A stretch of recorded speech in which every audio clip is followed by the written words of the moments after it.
पाकिस्तान के इस किले में आज भी मौजूद है भगवान श्री राम के बेटे लव कुश। आखिर लव कुश क्यों गए पाकिस्तान और उन्होंने क्यों बसाया पाकिस्तान का लाहौर शहर।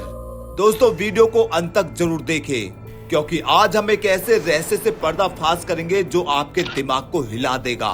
पाकिस्तान में मौजूद लाहौर शहर प्रभु श्री राम के दोनों बेटे लव और कुश ने बसाया था। दोस्तों इस घटना की शुरुआत होती है सन 2005 से। हरियाणा के पानीपत शहर में दशहरे के पर्व पर रामलीला का कार्यक्रम रखा गया था। इस कार्यक्रम में लोगों को बहुत अच्छी शिक्षा मिली, लेकिन जब इस रामलीला का अंत हुआ तो सभी लोग बहुत खुश थे। सभी जय श्री राम के नारे लगा रहे थे, लेकिन वहां पर एक मुस्लिम शख्स खड़ा था जो बहुत जोर जोर से हंस रहा था। उसका कहना था कि यह रामायण केवल कल्पना मात्र है, यह तुम हिंदुओं की सोच का नतीजा है। उस रामलीला में जो प्रभु श्री राम का रोल निभा रहे थे उनका नाम था अरविंद शर्मा। जब अरविंद ने देखा कि वह मुस्लिम शख्स सनातन धर्म का मजाक उड़ा रहा है, तब उन्होंने उस मुस्लिम शख्स से कहा कि मैं अगले 10 दिनों में तुम्हें एक ऐसा प्रमाण लाकर दूंगा जिससे तुम्हारे साथ साथ सभी कट्टरपंथियों की नींद उड़ जाएगी और पूरे संसार में यह साबित हो जाएगा कि रामायण कल्पना मात्र नहीं बल्कि अटल सत्य है। अरविंद ने यह चैलेंज तो दे दिया, लेकिन अब उनके सर पर एक बड़ी चुनौती आ गई। आखिर वह सबूत कहां से जुटाए। वह मूल रूप से पानीपत के निवासी थे, लेकिन उन्हें कहीं से पता चला कि जयपुर के अंदर एक ऐसा परिवार है जो प्रभु श्री राम के बेटे लव के 307वें वंशज है और उनका नाम था महाराजा भवानी सिंह और वह आज भी जयपुर में ही निवास करते हैं। अरविंद जी उनसे मिले और उन्हें सनातन धर्म के बारे में कई नई नई बातें जानने को मिली, लेकिन एक ऐसा सच उन्हें जानने को मिला जिसने अरविंद को झंझोर कर रख दिया।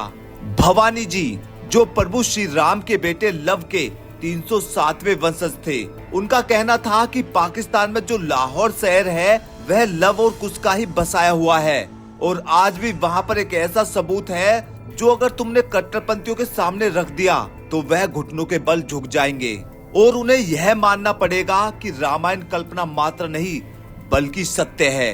अरविंद उस मुस्लिम शख्स के सामने श्रीलंका से सबूत लाकर दिखा सकते थे, क्योंकि श्रीलंका में रामायण से जुड़े हुए कई ऐसे स्थान हैं जहां पर कई घटनाक्रम हुए हैं, लेकिन वह उस मुस्लिम शख्स को यह दिखाना चाहते थे कि सनातन धर्म केवल भारत में ही नहीं बल्कि पाकिस्तान में भी मौजूद है। लेकिन अब अरविंद के सामने एक बड़ी चुनौती थी, आखिर लाहौर कैसे जाया जाए, क्योंकि मूल रूप से वह हिंदू थे और पाकिस्तान में हिंदुओं के ऊपर बहुत अत्याचार होते हैं। वैसे देखा भी जाए तो पाकिस्तान में दाखिल होना इतना आसान नहीं है, वह भी किसी हिंदू के लिए। ऐसे में उन्होंने प्रभु श्री राम का नाम लिया और जैसे तैसे उन्होंने वीजा का बंदोबस्त कराया और 5 दिन के लिए वह पाकिस्तान के लिए रवाना हो गए।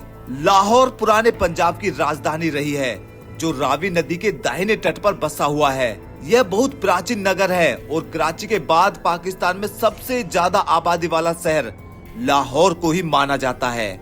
इसे पाकिस्तान का दिल कहते हैं क्योंकि शहर का इतिहास, संस्कृति और शिक्षा आज तक बहुत प्रसिद्ध रही है। लेकिन इसके पीछे जब आप रामायण से जुड़ा कारण जानेंगे तो आपके भी पैरों तले जमीन खिसक जाएगी। एक बार के लिए तो आपको भी विश्वास नहीं होगा। हिंदू मान्यताओं के अनुसार वाल्मीकि रामायण से हमें यह तो पता चलता है कि श्री राम ने जल समाधि लेने से पहले उन्होंने अपने बेटे लव को उत्तर और कुश को दक्षिण कोश का राज्य दिया था। दक्षिण कोसल में कुश ने कुशावती नामक नगरी बसाई थी, तो वही हिंदू मान्यताओं के अनुसार लाहौर नगर का प्राचीन नाम लवपुरा था जिसे प्रभु श्री राम के पुत्र लव ने बसाया था। जब अरविंद लाहौर पहुँचे तो वहाँ एक बहुत ही पुराना किला था और उस पुराने किले के अंदर लव का मंदिर बना हुआ था। उस समय पंजाब में सिखों का साम्राज्य था। कहते हैं इस मंदिर का निर्माण उसी समय हुआ था। हाल में अरविंद ने देखा कि यह मंदिर खाली पड़ा है और वहाँ पर मुस्लिम होने के कारण कोई भी मंदिर की देखरेख करने वाला नहीं था। लेकिन इस किले के एक निश्चित स्थान पर उन्होंने वह देखा जिसे देखकर आपके भी रोंगटे खड़े हो जाएंगे, क्योंकि वहाँ पर आज भी लव की समाधि बनी हुई है। वहीं पर एक शतरुंज भी मिला जिस पर साफ साफ लिखा हुआ था कि लाहौर आज से पहले लवपुरी के नाम से जाना जाता था। वास्तव में अपने इतिहास को इतना करीब से देखकर अरविंद बहुत ही सौभाग्यशाली महसूस कर रहे थे। वह बहुत ही खुश थे। उन्होंने उस पूरे किले की वीडियोग्राफी कराई जहाँ पर कई ऐसे सबूत थे जो रामायण से जुड़े हुए थे। जो शक को यकीन में बदल रहे थे कि सचमुच पाकिस्तान के लाहौर शहर को प्रभु श्री राम के पुत्र लव ने ही बसाया था। अरविंद ने उस पूरे स्थान की वीडियोग्राफी कराई और सबूत लेकर पुनः भारत वापस लौट गए। और जब सबूत उस मुस्लिम कट्टरपंथी शख्स को दिखाए तो उसकी आंखों में आंसू आ गए। उसका मानना था कि पाकिस्तान इस्लामिक देश है, वहाँ पर केवल इस्लाम धर्म ही चलता है। लेकिन जब उसने देखा कि वहाँ पर सनातन धर्म का डंका बज रहा है तो वह भी घुटनों के बल गिर गया और अरविंद से हाथ जोड़कर माफी मांगने लगा। अब देखा जाए तो दोस्तों, आपके मन में एक सवाल जरूर आ रहा होगा कि लव के बारे में तो हमें सारी जानकारी प्राप्त हो गई, लेकिन कुश जिसे दक्षिण कौशल दिया था, आखिर उन्होंने अपने साम्राज्य का विस्तार कैसे किया? यह सुनने में आता है कि कुशावती नगर की स्थापना कुश ने की थी, जो आज छत्तीसगढ़ राज्य के बिलासपुर जिले में मौजूद है। कुश ने अपना राज्य पूर्व की तरफ चारों ओर फैलाया था, जो आज थाईलैंड के राजा है। वह इसी राजवंश के वंशज है। आपको बता दूं कि दुर्जन नामक एक असुर के साथ युद्ध करते समय कुश की मृत्यु हो गई थी।